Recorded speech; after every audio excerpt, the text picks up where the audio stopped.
It is Friday, January the 15th, and that means it's time for my news radar.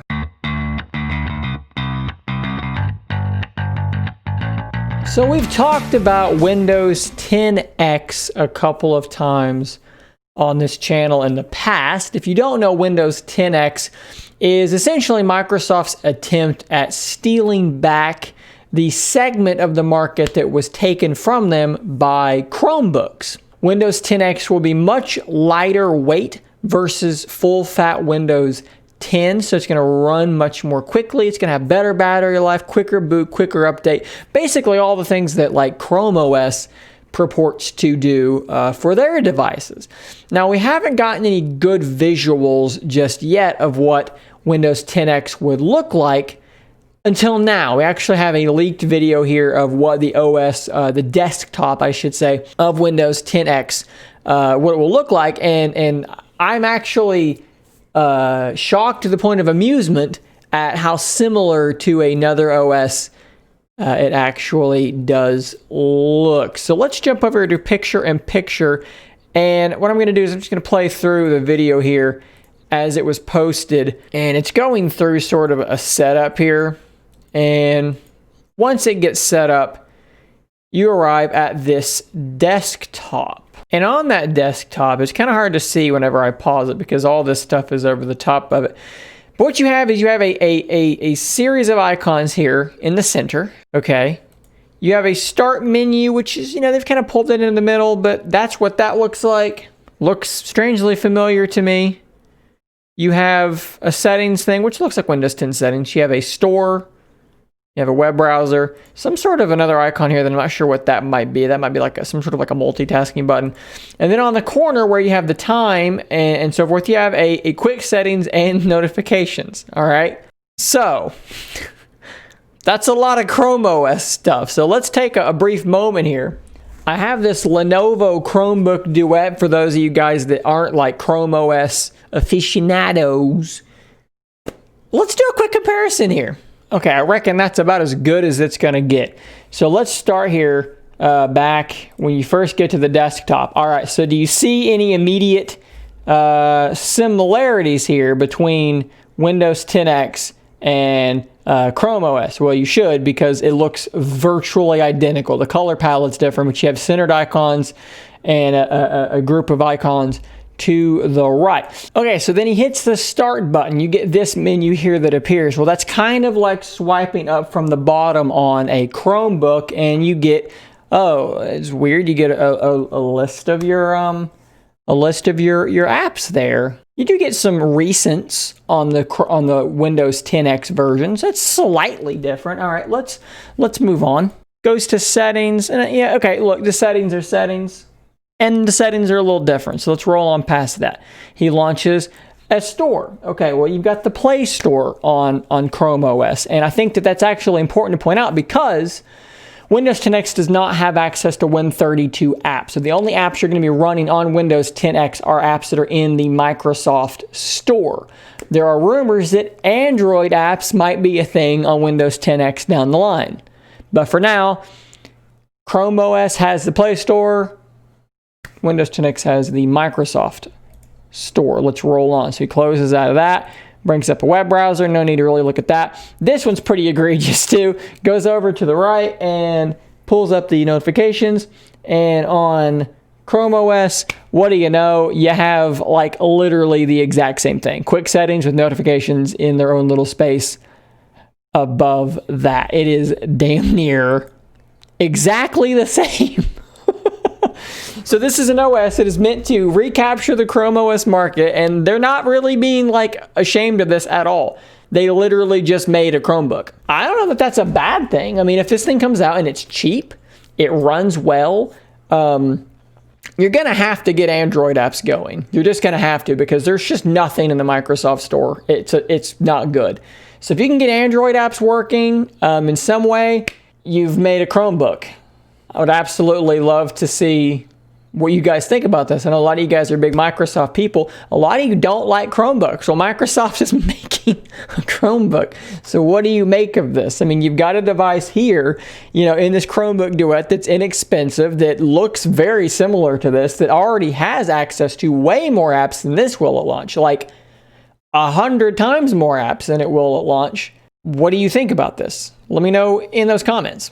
So let's switch gears just a little bit and talk about a device that I think is actually quite fascinating. This device is called the Astro Slide, and all jokes about the name aside, I think it looks really pretty cool. So this 5G phone is from Planet Computers, and as you see in this picture here, it does feature a full, proper QWERTY keyboard. This isn't like a little thing. This is like a proper looking keyboard. The screen will slide up and then tilt up, revealing that full, massive, glorious looking keyboard. This is the first 5G model from Planet Computers, which is a UK-based company. And if you remember, they made the Cosmo Communicator, which was a clamshell style device. Well, this is their attempt at doing something that actually slides. Now, this thing does run Android out of the box, but you could also install Sailfish OS or several different Linux operating systems. So we're already ticking a lot of boxes for me. It's weird, it's different, it can run all kinds of OSs, full QWERTY keyboard. I'm into it, I'm enjoying it. Well, let's watch this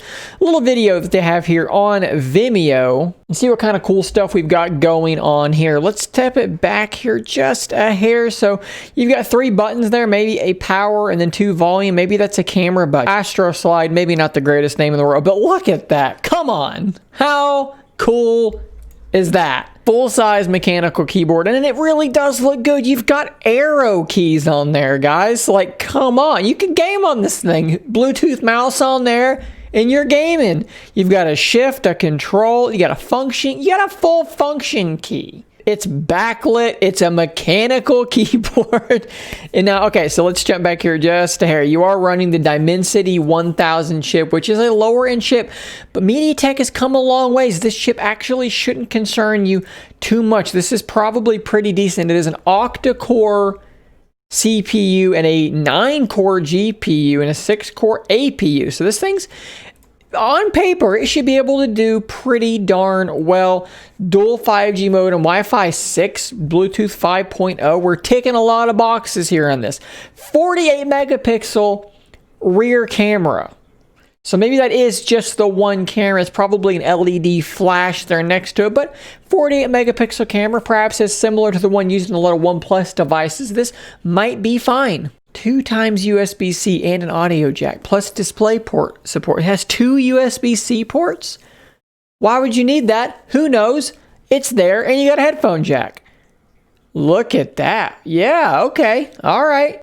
Looks pretty darn good. I still just can't. It's like a little laptop. I can't get over it. It looks really, really cool. Of course, dual nano SIM, micro SD, and eSIM. This thing's going to be great for work, and it's a 6.53-inch display running Android 10, and the bezels aren't tiny, but I'm not really that bothered by it. It's already going to be kind of a thick boy, so bezels aren't that big of a problem to me. But I mean, that right there, that's your use case.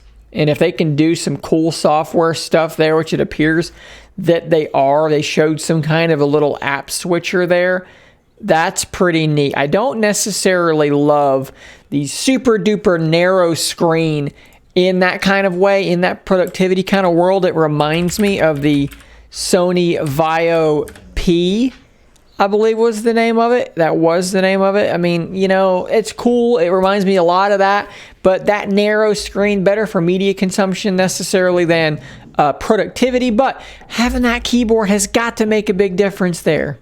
Make it happen. It says Indiegogo. This thing is being supported on Indiegogo. 13 megapixel front-facing camera and 8 gigs of RAM after several delays, some spec bumps there. Now, important to mention here, it looks like that it's actually running the MediaTek 800. So that is a downgrade from what that video did show. 3,500 milliamp hour battery should be okay. That Dimensity 800 is not a really powerful chip, so I think it'll wind up being okay in terms of battery life. All in all, I think it's really cool, and if they can do some cool stuff with the software, I think it could be a really nice product. I will drop a link to their website if you want to go support their Indiegogo, if this is something that you would want to look at. And finally, let's wrap things up with the final official reveal of the Samsung Galaxy S21. All the leaks were exactly right. That is what she looks like.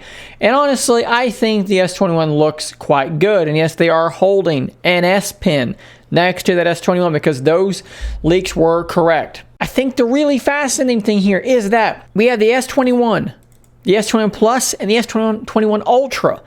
The first two start at $799 and then $999. So that is one of the least expensive flagships Samsung's launched in a really long time. I know that $799 doesn't sound cheap, but $799 is pretty cheap compared to what they've been doing. So $800 gets you the S21. That's not the Plus or the Ultra, but it does get you that. Now $1199 for the Ultra is your flagship, but that does leave room for a Note and a Fold for this year, maybe no Note later, maybe just S21 Plus Ultra Fold, probably where they're going to be going. But for now, that is where we're at. So on the regular S21, you get a 6.2-inch 120 hertz display. Awesome, great stuff. Snapdragon 888 or that Exynos 2100, which actually looks really good. 8 gigs of RAM, 4,000 milliamp hour battery. If you go up to the Plus, you're going to go up to a 6.7-inch screen, and pretty much the specs stay very similar. You do get another 800 milliamp hours on that battery, jumping up to 4,800. And if you go to the Ultra, it is a 6.8-inch 120 hertz screen, 12 gigs of RAM, and a 5,000 milliamp hour battery.